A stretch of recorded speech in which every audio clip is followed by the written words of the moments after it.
ಸುಮಂತ್ರಾದಿ ಮಂತ್ರಿಯವರೇ, 60 ಸಹಸ್ರ ವರ್ಷಗಳ ಕಾಲ ಈ ಕೋಸಲ ಸಾಮ್ರಾಜ್ಯವನ್ನು ಸಂತೋಷದಿಂದ ರಾಜ್ಯಭಾರ ಮಾಡಿದ ನಾನು ಇಂದು ನನ್ನ ಜ್ಯೇಷ್ಠ ಪುತ್ರನಾದ ಶ್ರೀರಾಮಚಂದ್ರನಿಗೆ ಪಟ್ಟಾಭಿಷೇಕ ಮಾಡಿ ದೈವಧ್ಯಾನದಲ್ಲಿ ಕಾಲ ಕಳೆಯಬೇಕೆಂದಿರುವೆನು.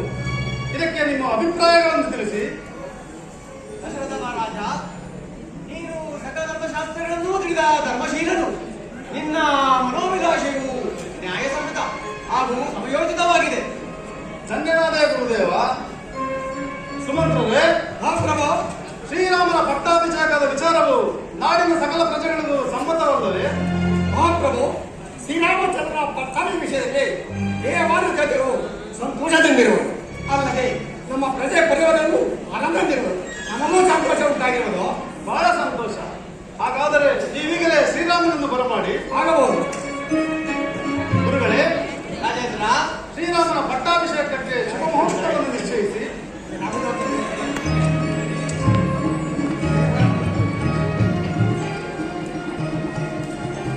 ದಶರಥ ಮಹಾರಾಜ, ಇದೇ ಚೈತ್ರ ಶುದ್ಧ ಪಂಚಮಿ ಗುರುವಾರ ಅಭಿಮುಹೂರ್ತವು ಶ್ರೀರಾಮಚಂದ್ರನ ಪಟ್ಟಾಭಿಷೇಕಕ್ಕೆ ಬಹಳ ಪ್ರಶಸ್ತವಾಗಿದೆ. ಧನ್ಯವಾದ ಗುರುದೇವ. ಹಾಗೆಯೇ ಆಗಲಿ.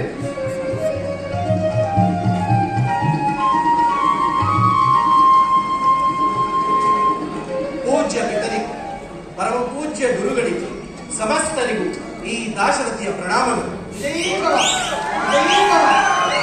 ಕುಮಾರ, ಇದಕ್ಕೆ ಮಂಗಲವಾಗಲಿ. ಬಾ, ಈ ಪೀಠವನ್ನು ಅಲಂಕರಿಸು. ಜನಕ, ತ್ವರಿತವಾಗಿ ನನ್ನನ್ನು ಕರೆಸಲು ಕಾರಣವೇನು? ಕುಮಾರ, ನಿನ್ನನ್ನು ಕರೆಸಿದ ಕಾರಣ ಅತಿ ಮಹತ್ತರವಾದದ್ದು.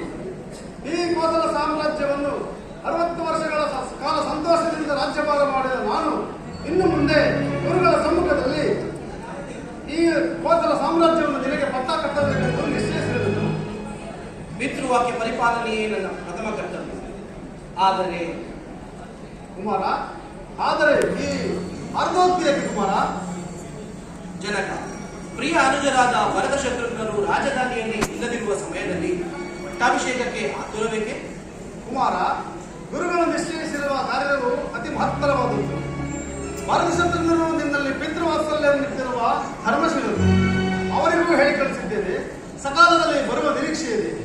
ನೀನು ಚಿಂತಿಸದೆ ಗುರುಗಳ ಆಶೀರ್ವಾದವನ್ನು ಪಡೆದು ಮುಂದಿನ ಕಾರ್ಯದಲ್ಲಿ ನಿರತನಾದು. ಗುರು ಹಿರಿಯರ ಮಾತಿಗೆ ಅನುಮೋದನಾಡುವ ಮಹಾಕಾರ್ಯಕ್ಕೆ ಈ ರಾಮನೆಂದಿಗೂ ಪ್ರಯತ್ನಿಸಲಾರ. ಗುರುದೇವ, ಅಪ್ಪಣೆಯಾಗಲಿ. ಶ್ರೀರಾಮಚಂದ್ರ, ನೀನು ಮಂಗಳ ಸ್ನಾನಾದಿಗಳನ್ನು ಮುಗಿಸಿ ಪಟ್ಟಾಭಿಷೇಕಕ್ಕೆ ಸಿದ್ಧನಾದ. ನಾನು ಸಮಯ ನಡೆದು ಬಂದು ರಕ್ಷಾಬಂಧನವನ್ನು ಕಟ್ಟಿರುವುದು.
ನಡಿಗೆ ತೋರಣಗಳಿಂದ ಅಲಂಕೃತಗೊಂಡಿವೆ.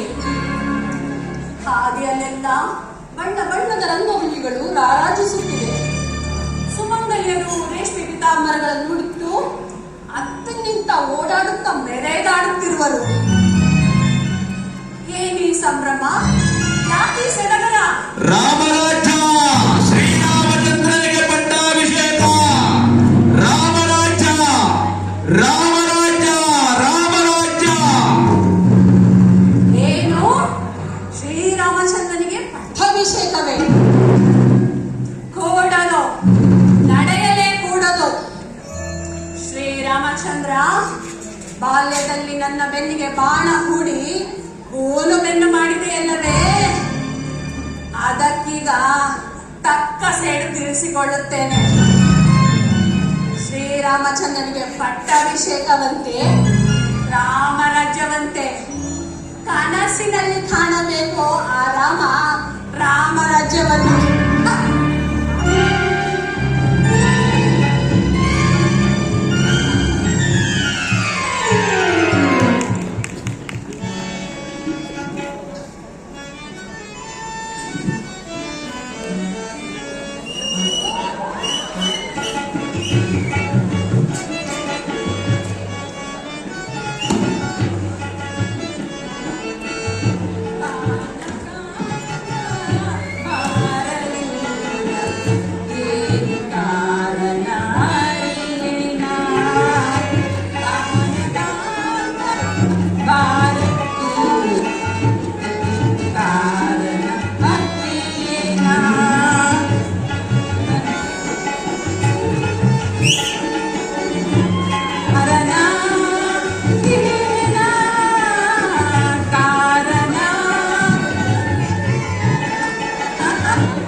ಬರಲಿಲ್ಲ.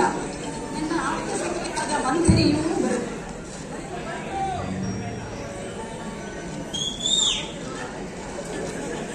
ನನ್ನ ಪ್ರಾಣೇಶ್ವರನು ಏಕೋ ಬರಲಿಲ್ಲ.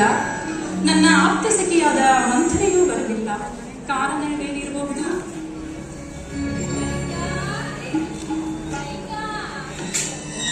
ಕೈಕಾದೇವಿ, ಮಂಥರ ಸುಖಾಗಮನವೇ? ಏನೋ ಸಂತಾಪದ ವಿಚಾರವನ್ನು ತಂದಂತಿದೆ. ಕೈಕಾ, ಶ್ರೀರಾಮಚಂದ್ರನಿಗೆ ಪಟ್ಟಾಭಿಷೇಕವಂತೆ. ವಿಚಾರ ನಿನಗೆ ತಿಳಿಯದೋ? ಶ್ರೀರಾಮಚಂದ್ರನಿಗೆ ಪಟ್ಟಾಭಿಷೇಕವೇ? ಎಂತಹ ಶುಭ ಸಮಾಚಾರವನ್ನು ತಂದಿರುವೆ. ಬಹಳ ಸಂತೋಷ. ಮಂಥರ, ಇದೋ ಈ ಕಂಠಿಹಾರವನ್ನು ಬಹುಮಾನವಾಗಿ ನೀಡುವೆ. ಏನಮ್ಮ ಇದು?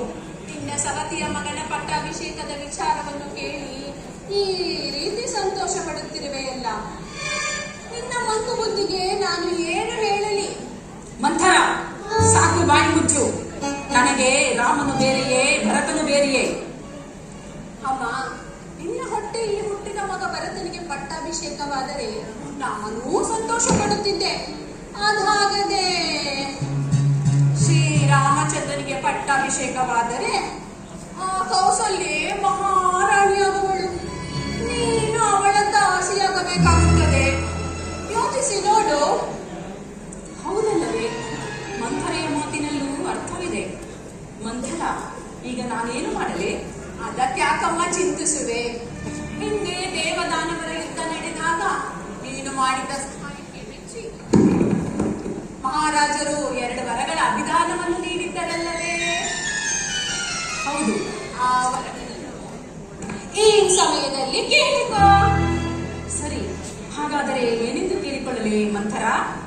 ಅಮ್ಮ, ಮೊದಲನೇ ವರಕ್ಕೆ ಭರತನಿಗೆ ಪಟ್ಟಾಭಿಷೇಕವಾಗಬೇಕೆಂದು ಕೇಳಿಕೋ.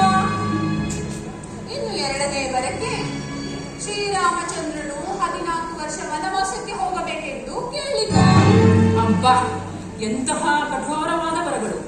ಮಂಥರ, ಭರತನಿಗೆ ಪಟ್ಟಾಭಿಷೇಕವೇನೋ ಸರಿ, ಆದರೆ ರಾಮನಿಗೆ ವನವಾಸಕ್ಕೆ ಹೋಗಬೇಕು?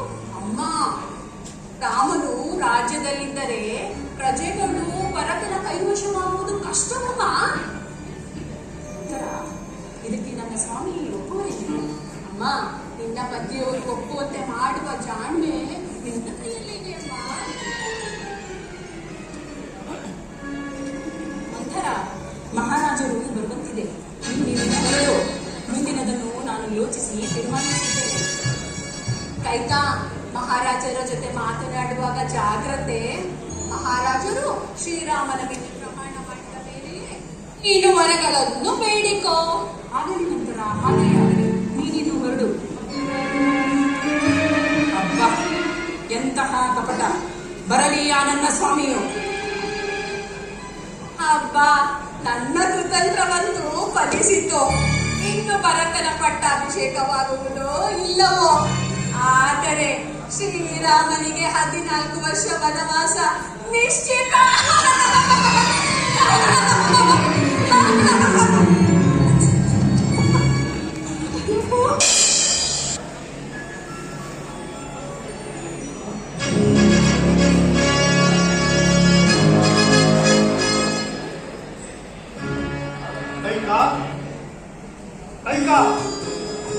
ಕೈಕಾದೇವಿ, ಓಹೋ, ಮಹಾರಾಜರ ಆಗಮನ ಈ ಸಾಮಾನ್ಯರ ಬಳಿಗೆ. ಕೈಕಾ, ಶ್ರೀರಾಮಚಂದ್ರನ ಪಟ್ಟಾಭಿಷೇಕದ ವಿಚಾರದಲ್ಲಿ ನಿನಗೆ ಸಂತಸದ ವಿಚಾರವಲ್ಲವೇ? ಏನು ಹೇಳಿದಿರಿ ಸ್ವಾಮಿ? ಶ್ರೀರಾಮಚಂದ್ರನಿಗೆ ಪಟ್ಟಾಭಿಷೇಕವೇ? ಹೌದು ದೇವಿ. ಸ್ವಾಮಿ, ಈ ಸಂತಸದಲ್ಲಿ ನಿನಗೇನಾದರೂ ಕೇಳು, ನಾನು ನಡೆಸಿಕೊಡುತ್ತೇನೆ. ಸ್ವಾಮಿ, ಭರತ ಶತ್ರುಘ್ನರು ರಾಜಧಾನಿಯಲ್ಲಿ ಇಲ್ಲದಿರುವಾಗ ಶ್ರೀರಾಮನ ಪಟ್ಟಾಭಿಷೇಕ ಇಷ್ಟೊಂದು ಅವಸರಕ್ಕೆ? ಕೈಕಾ, ದೈವ ಪ್ರೇರಣೆಯಿಂದ ನನಗೆ ಈ ಸಂಕಲ್ಪವು ಉದಯಿಸಿರುವುದು. ಭರತ ಶತ್ರುಘ್ನರಿಗೂ ಹೇಳಿ ಕಳಿಸಿದ್ದೇನೆ. ಸಕಾಲದಲ್ಲಿ ಬರುವ ನಿರೀಕ್ಷೆ ಇದೆ. ಇಷ್ಟಕ್ಕೆ ನನ್ನ ಮೇಲೆ ಕೋಪವೇ? ಬಾ ಕೈಕಾ, ಬಾ ದೇವಿ.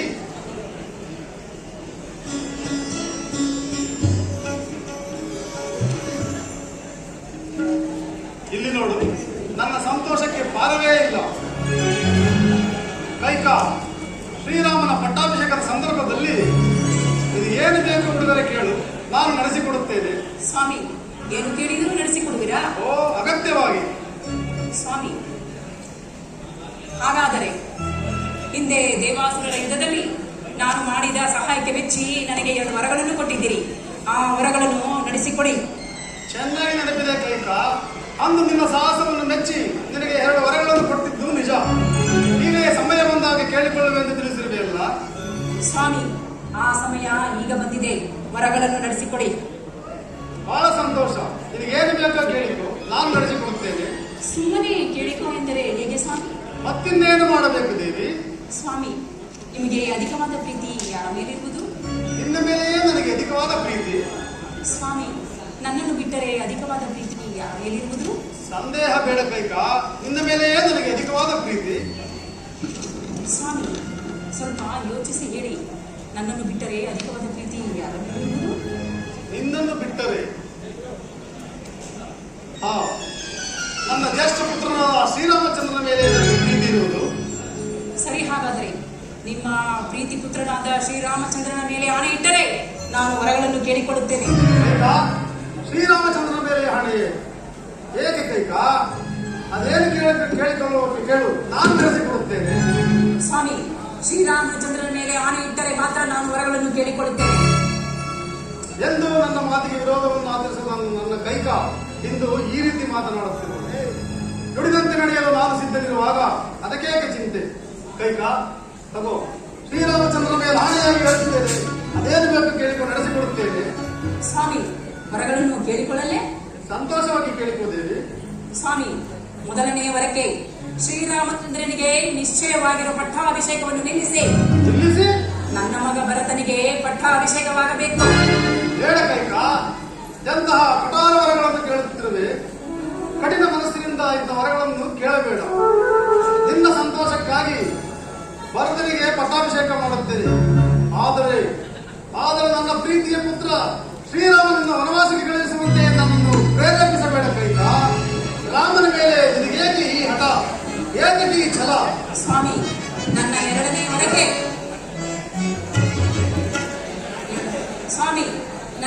ವರಕ್ಕೆ ಶ್ರೀರಾಮಚಂದ್ರನು ನಾರುಡಿಯನ್ನುಟ್ಟು ಪುರ ಪ್ರವೇಶವಿಲ್ಲದೆ 14 ವರ್ಷ ವನವಾಸಕ್ಕೆ ಹೋಗಬೇಕು. ಹೇಳ ಕೈಕಾ, ಎಂತಹ ಕಠೋರವಾದ ವರಗಳನ್ನು ಕೇಳುತ್ತೇವೆ. ಶ್ರೀರಾಮನನ್ನು ವನವಾಸಕ್ಕೆ ಕಳುಹಿಸುವಂತೆ ನನ್ನನ್ನು ಪ್ರೇರೇಪಿಸಬೇಡ. ಶ್ರೀರಾಮನ ಮೇಲೆ ಏಕೆ ಈ ಹಠ, ಏಕೆ ಈ ಛಲ? ಚಲವು ರಾಮನನ್ನು ಬೇಡ,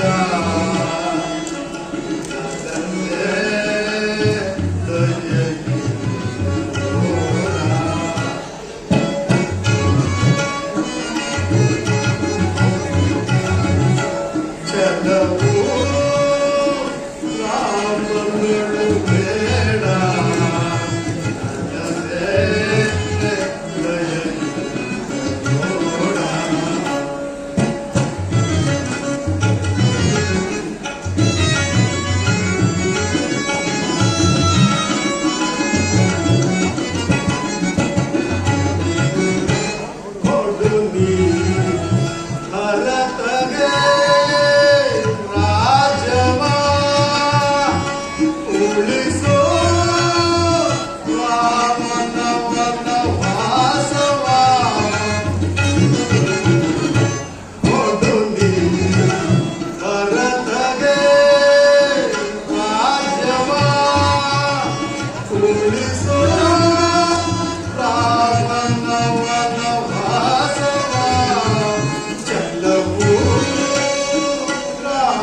ರಾಮನನ್ನು ಬೇಡ, ಸ್ವಾಮಿ, ನಿಮ್ಮ ಮಾತನ್ನು ನಾನು ಕೇಳತಕ್ಕವಳಲ್ಲ. ಭರತನಿಗೆ ನನಗೆ ಪಟ್ಟಾಭಿಷೇಕ, ಶ್ರೀರಾಮಚಂದ್ರನಿಗೆ ವನವಾಸ, ಇದು ಶತಸಿದ್ಧ. ದೂರದಲ್ಲಿರುವ ರಾಕ್ಷಸಿ, ನೀನು ನಾರಿಯಲ್ಲ, ಸೂರ್ಯವಂಶದಿಂದಲೇ ಬಂದ ಮಹಾಮಾನಿ. ನಿನ್ನ ಮುಖವನ್ನು ನನಗೆ ತೋರಿಸಬೇಡ, ಹೊರಟುವಾಗು ಹಲವು ರಾಕ್ಷಸಿ.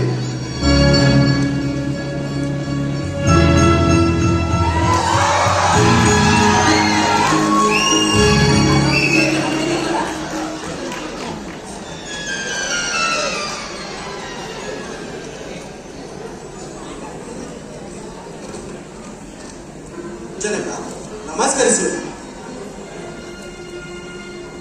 ಅಮ್ಮ, ನನ್ನನ್ನು ಕಂಡಾಕ್ಷಣ ಪ್ರೀತಿಯಿಂದ ಸಂಭ್ರಮಿಸುತ್ತಿದ್ದ ನನ್ನ ತಂದೆಯ ರೀತಿಯು ಈ ದಿನ ಏಕೋ ಬೇರೆಯಾಗಿರುವುದಲ್ಲ. ಕಾರಣವೇನು ತಾಯಿ? ಮಾಡಿದ ವಾಗ್ದಾನವನ್ನು ನಡೆಸಿಕೊಡಲಾರದೆ ನಿಮ್ಮ ತಂದೆಯವರು ಈ ರೀತಿ ಪರಿತಪಿಸುತ್ತಿರುವರು. ಅಸಂಭವ. ಸೂರ್ಯವಂಶದ ಅರಸರು ಎಂದಾದರೂ ಮಾತಿಗೆ ತಪ್ಪುವವರೇನು? ಅದೇನೆಂದು ಕೇಳುತ್ತಾರೆ. ಅವರ ಸುಪುತ್ರನಾದ ನಾನು ಅದನ್ನು ನಡೆಸಿಕೊಡುತ್ತೇನೆ. ಓಹೋ, ಇದುವರೆಗೂ ತಂದೆಯವರ ಪರೀಕ್ಷೆ ಆಯಿತು, ಈಗ ಮಗನ ಪರೀಕ್ಷೆಯಾಗಬೇಕಂತೆ. ಅಮ್ಮ, ನನ್ನ ಮೇಲೆ ಎಂದೂ ಈ ರೀತಿ ಅನುಮಾನ ಪಟ್ಟವಳಲ್ಲ. ಅದೇನೆಂದು ಕೇಳುತ್ತಾರೆ. ಭಗವಾನ್ ಸೂರ್ಯದೇವನಾಣೆಗೂ ನಡೆಸಿಕೊಡುತ್ತೇನೆ. ಹಾಗಾದರೆ ಕೇಳು ರಾಮಚಂದ್ರ, ನಿಮ್ಮ ತಂದೆಯವರು ಹಿಂದೆ ದೇವಾಸುರರ ಯುದ್ಧದಲ್ಲಿ ನನಗೆ 2 ವರಗಳನ್ನು ಕೊಟ್ಟಿದ್ದರು. ಮೊದಲನೆಯದಾಗಿ ನಿನಗೆ ನಿಶ್ಚಯವಾಗಿದ್ದ ಪಟ್ಟಾಭಿಷೇಕವನ್ನು ತಪ್ಪಿಸಿ ನನ್ನ ಮಗ ಭರತನಿಗೆ ಪಟ್ಟಾಭಿಷೇಕವಾಗಬೇಕೆಂದು ಕೇಳಿಕೊಂಡೆ. ಅಮ್ಮ, ಇಂತಹ ಅಲ್ಪ ವಿಚಾರಕ್ಕೆ ತಂದೆಯವರು ಇಷ್ಟು ಮೆದುಪಡಬೇಕು. ಹಾಗೆಯೇ ಭರತನಿಗೆ ಪಟ್ಟಾಭಿಷೇಕವಾಗ ಇನ್ನು ಎರಡನೆಯವರ ಬೇಡಬೇಕಾ? ನಿನ್ನ ಎರಡನೇ ವರದ ವಿಚಾರವನ್ನು ಶ್ರೀರಾಮನಿಗೆ ತಿಳಿಸಬೇಡ. ಸ್ವಾಮಿ, ನೀವು ಸುಮ್ಮನೆ ಕುಳಿತುಕೊಳ್ಳಿ. 2ನೇ ವರದ ವಿಚಾರವನ್ನು ನಾನು ರಾಮಚಂದ್ರನಿಗೆ ತಿಳಿಸುತ್ತೇನೆ. ರಾಮಚಂದ್ರ, 2ನೇ ವರಕ್ಕೆ ನೀನು ನಾರು ಮುಡಿಯನ್ನುಟ್ಟು ಪುರ ಪ್ರವೇಶವಿಲ್ಲದೆ 14 ವರ್ಷ ವನವಾಸಕ್ಕೆ ಹೋಗಬೇಕು. ನನ್ನ ಮೇಲೆ ನಿನಗೆ ಅದೆಷ್ಟೊಂದು ಪ್ರೀತಿಯೇ ತಾಯಿ. ಈ ಕೋಸಲ ಸಾಮ್ರಾಜ್ಯವನ್ನು ನಾನು ನಡೆಸಲು ಅಸಮರ್ಥನೆಂದನು. ಭರತನೇ ಇದಕ್ಕೆ ತಕ್ಕವರೆಂದಲೂ ತಿಳಿದು ಅನೇಕ ಮುನಿಜನರ ಪಾದ ಸೇರುವ ಭಾಗ್ಯ ಕಲ್ಪಿಸಿಕೊಟ್ಟೆ ತಾಯಿ, ಭಾಗ್ಯ ಕಲ್ಪಿಸಿ. ಹಾಗೆಯೇ ಆಗಲಿ. ಭರತನಿಗೆ ಪಟ್ಟ ಕಟ್ಟಿ ಅದನ್ನು ಕಣ್ತುಂಬ ನೋಡಿ ನಂತರ ನಾನು ವನವಾಸಕ್ಕೆ ಹೊರಡುತ್ತೇನೆ. ರಾಮಚಂದ್ರ, ಭರತನನ್ನು ಕರೆಯಿಸಿ ಪಟ್ಟಾಭಿಷೇಕ ಮಾಡುವುದು ಬಿಡುವುದು ನನಗೆ ಬಿಟ್ಟಿದ್ದು. ಮೊದಲು ನೀನು ನಾರು ಮುಡಿಯನ್ನಿಟ್ಟು ವನವಾಸಕ್ಕೆ ಹೊರಡು. ಅಮ್ಮ, ಇಚ್ಛೆಯಿಂದೇ ಇದ್ದಂತೆ ಆಗಲಿಲ್ಲ. ಈ ವಿಷಯವನ್ನು ಜನನಿಗೂ ಜಾನಕಿಗೂ ತಿಳಿಸಿ ಬರುತ್ತೇನೆ. ಅಲ್ಲಿಯವರೆಗೂ ತಂದೆಯವರ ರಕ್ಷಣಾ ಭಾರ ನಿಮ್ಮನ್ನೇ ಹೊಂದಿದೆ ತಾಯಿ. ಹೊರಟೋಗು.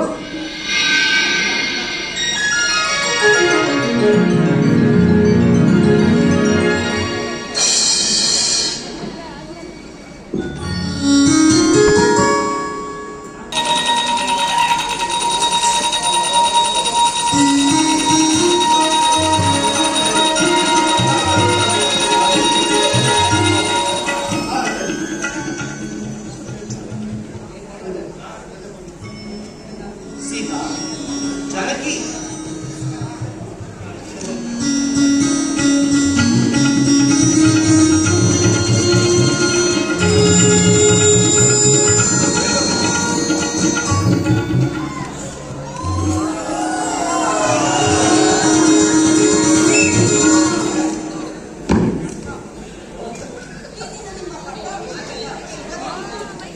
ಮಾರೀಚ,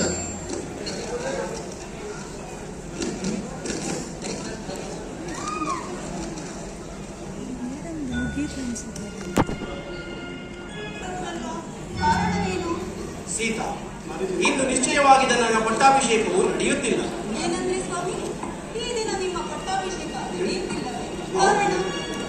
ಸೀತಾ, ಹಿಂದೆ ದೇವಾಸುರ ಯುದ್ಧದಲ್ಲಿ ಚಿಕ್ಕಮ್ಮ ಕೈಕಾಮಾತೆಯು ಮಾಡಿದ ಸಹಾಯಕ್ಕೆ ಮೆಚ್ಚಿ ತಂದೆಯವರು 2 ವರಗಳನ್ನು ನೀಡಿದ್ದರಂತೆ. ಆ ವರಗಳನ್ನು ಚಿಕ್ಕಮ್ಮ ಈಗ ಕೇಳಿಕೊಂಡಿದ್ದಾರೆ.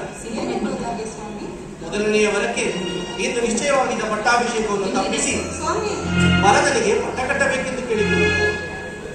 ಇನ್ನು 2ನೇ ವರಕ್ಕೆ ನಾನು ನಾರು ಮುಡಿಯುಟ್ಟು 14 ವರ್ಷ ವನವಾಸಕ್ಕೆ ಹೋಗಬೇಕೆಂದು ಕೇಳಿಕೊಂಡಿದ್ದಾರೆ. ನಾನು ಎಂತಹ ವಾರ್ತೆಯನ್ನು ಕೇಳುತ್ತಿದ್ದೇನೆ. ಇಂದಿನ ವಿಧಿಯ ಪರೀಕ್ಷೆ. ಸ್ವಾಮಿ, ನಿಮ್ಮೊಡನೆ ನಾನು ವನವಾಸಕ್ಕೆ ಬರುತ್ತೇನೆ. ನನ್ನನ್ನು ಕರೆದುಕೊಂಡು ಹೋಗಿ. ಸೀತಾ, ವನವಾಸದ ಆಜ್ಞೆ ಇರುವುದು ನನ್ನ ಒಬ್ಬನಿಗೆ ಮಾತ್ರ. ನೀನು ಇಲ್ಲಿಯೇ ಇದ್ದು ಅತ್ತೆ ಮಾವಂದಿರ ಸೇವೆ ಮಾಡಬಹುದು. 14 ವರ್ಷ ವನವಾಸದ ಅವಧಿಯನ್ನು ಮುಗಿಸಿ ನಾ ಬೇಗನೆ ಬಂದು ಬಿಡುತ್ತೇನೆ. ಸ್ವಾಮಿ, ನೀರಿಲ್ಲದ ಅರಮನೆಯಲ್ಲಿ ಒಂದು ಕ್ಷಣವೂ ಬದುಕುಳಿಯಲಾರೆ.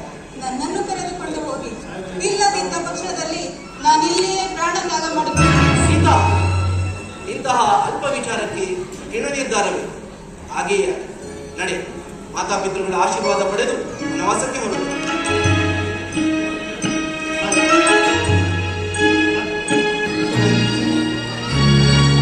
ಅಣ್ಣ ನಮಸ್ಕರಿಸು. ಲಕ್ಷ್ಮಣ, ನಿನಗೆ ಮಂಗಳವಾಗಲಿ. ಅಣ್ಣ, ಇಂದು ನಿನ್ನ ಪಟ್ಟಾಭಿಷೇಕವೆಂದು ಪಟ್ಟಣದಲ್ಲಿರುವವರೆಲ್ಲರೂ ಸಂತೋಷಭರಿತವಾಗಿರುವಾಗ ತಾವಕ್ಕೆ ಖಿನ್ನ ಮನಸ್ಕರಾಗಿ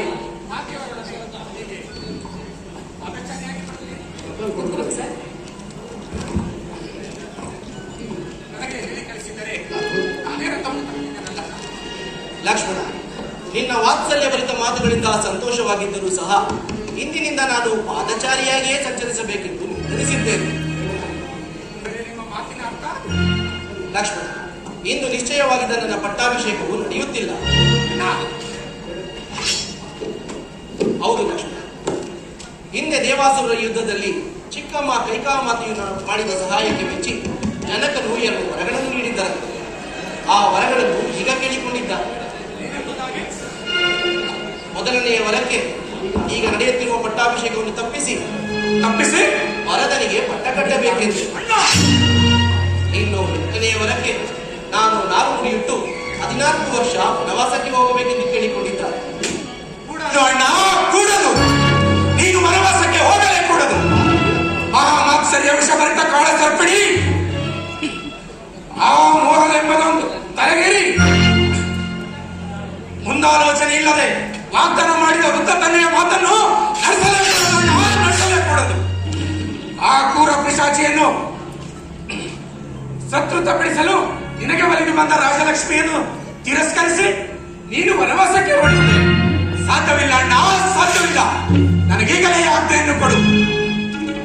ತನ್ನ ಮಗನ ಮೇಲಿನ ಮೋಹದಿಂದಲೂ ರಾಜನೀತಿ ಧರ್ಮಗಳನ್ನು ಉಲ್ಲಂಘಿಸಿ ರಾಜ ಪದವಿಗೂ ಕ್ಷತ್ರಿಯ ಕುಲಕ್ಕೂ ಕಳಂಕ ತಂದ ಆ ಕೈಕನಾಲಿಗೆಯನ್ನ ಸೇರಿಸುತ್ತೇನೆ. ಲಕ್ಷ್ಮಣ, ಶಾಂತನ. ದುಡುಕುವುದು ಪ್ರಾಜ್ಞರ ಲಕ್ಷಣವಲ್ಲ. ಪುತ್ರರಾಗಿ ಜನಿಸಿದ ನಾವುಗಳು ಮಾತಾಪಿತೃಗಳ ಆಜ್ಞೆ ಪಾಲಿಸುವುದು ನಮ್ಮ ಕರ್ತವ್ಯ. ಆದ್ದರಿಂದ ನಾನು ನಿಶ್ಚಯಿಸಿ ಆಗಿದೆ. ನಾನು ಈ ದಿನವೇ ವನವಾಸಕ್ಕೆ ಹೊರಡುತ್ತೇನೆ. ನೀನು ಇಲ್ಲಿಯೇ ಇದ್ದು ಮಾತಾಪಿತೃಗಳ ಸೇವೆ ಮಾಡು. ಸಾಧ್ಯವಿಲ್ಲ ಅಣ್ಣ, ಸಾಧ್ಯವಿಲ್ಲ.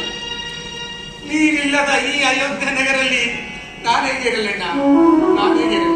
ನಾನು ನಿನ್ನ ಸಂಗಡ ಬರುತ್ತೇನಣ್ಣ. ಲಕ್ಷ್ಮಣ, ನೀನು ನನ್ನ ಸಂಗಡ ಬಂದರೆ ಮಾತಾಪಿತೃಗಳ ಸೇವೆ ಮಾಡುವವರು. ಅಣ್ಣ, ಮಾತಾ ಪಿತೃಗಳ ಸೇವೆ ಮಾಡಲು ಭರತ ಶತ್ರುಘ್ನರಿರುವರು. ಮೇಲಾಗಿ ಮಾತೆ ಇಲ್ಲೇ ಇರುವಾಗ ನಾನಿದ್ದು ಫಲವೇನಣ್ಣ? ನಾನು ನಿನ್ನ ಸಂಗಡ ವನವಾಸಕ್ಕೆ ಬರುತ್ತೇನೆ. ನೀನು ಒಂದು ವೇಳೆ ವನವಾಸಕ್ಕೆ ಕರೆದುಕೊಂಡು ಹೋಗದಿದ್ದಲ್ಲಿ ನಿನ್ನ ಪಾದ ಸಾಕ್ಷಿಯಾಗಿ ನಾನು ಇಲ್ಲಿಯೇ ಪ್ರಾಣತ್ಯಾಗ ಮಾಡುತ್ತೇನೆ. ಲಕ್ಷ್ಮಣ, ಶಾಂತನ.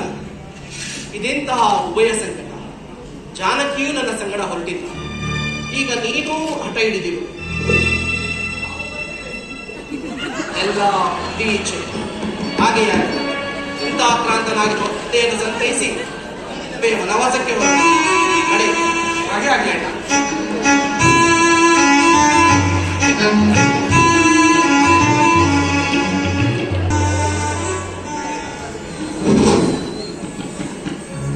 ಬೇಡ ಕೈಗ, ಬೇಡ.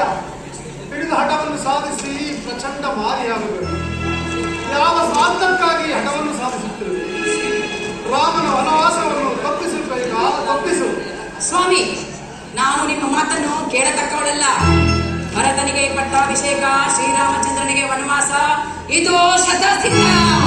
ಅಯ್ಯೋ, ಈ ವೇದನೆಯನ್ನು ಹೇಗೆ ಸಹಿಸಲಿ? ರಾಮಚಂದ್ರ, ರಾಮ.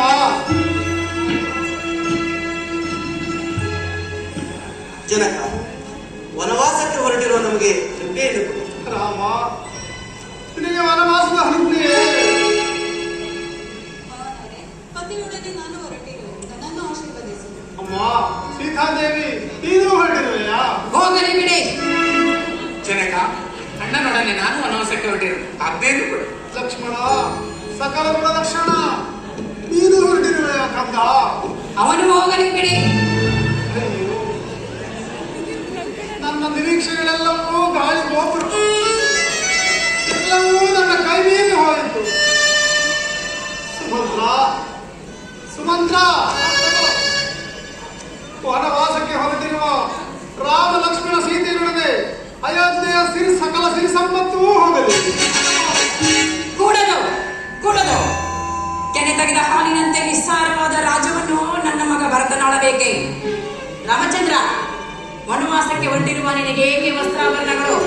ನಾನು ಮುಡಿಯನ್ನುಟ್ಟು ವನವಾಸಕ್ಕೆ ಹೊರಡು. ಅಯ್ಯೋ, ಪ್ರೇಮ ಪುತ್ಥಳಿಗಳಿಗೆ ನಾರು ಮುಡಿಯೇ. ಜನಕ, ವನವಾಸಕ್ಕೆ ಹೊರಟಿರುವ ನಮಗೇಕೆ ವಸ್ತ್ರಾಭರಣಗಳು? ಮಾತೆಯವರು ಆಶೀರ್ವದಿಸಿ ಕೊಡುವ ನಾರುಮುಡಿಯೇ ಶ್ರೇಷ್ಠ. ಅವೇ ನಮಗೆ ರಕ್ಷಾ ಕವಚ. ತಾಯಿ, ಅವನ್ನೇ ಕೊಡಿ.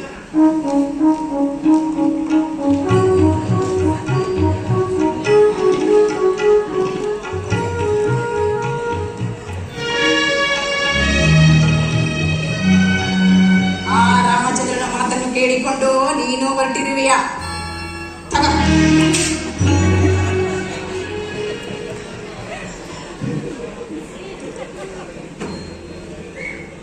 ಜನಕ, ನಮಗಿನ್ನು ವನವಾಸದ ಅನ್ನೇನು?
ನಿಮ್ಮನ್ನು ಆ ಪರಶಿವನೇ ಕಾಪಾಡಬೇಕು. ಮಂಗಳವಾಗಲಿ, ಹೋಗಿ ಬನ್ನಿ. ಧನ್ಯವಾದ.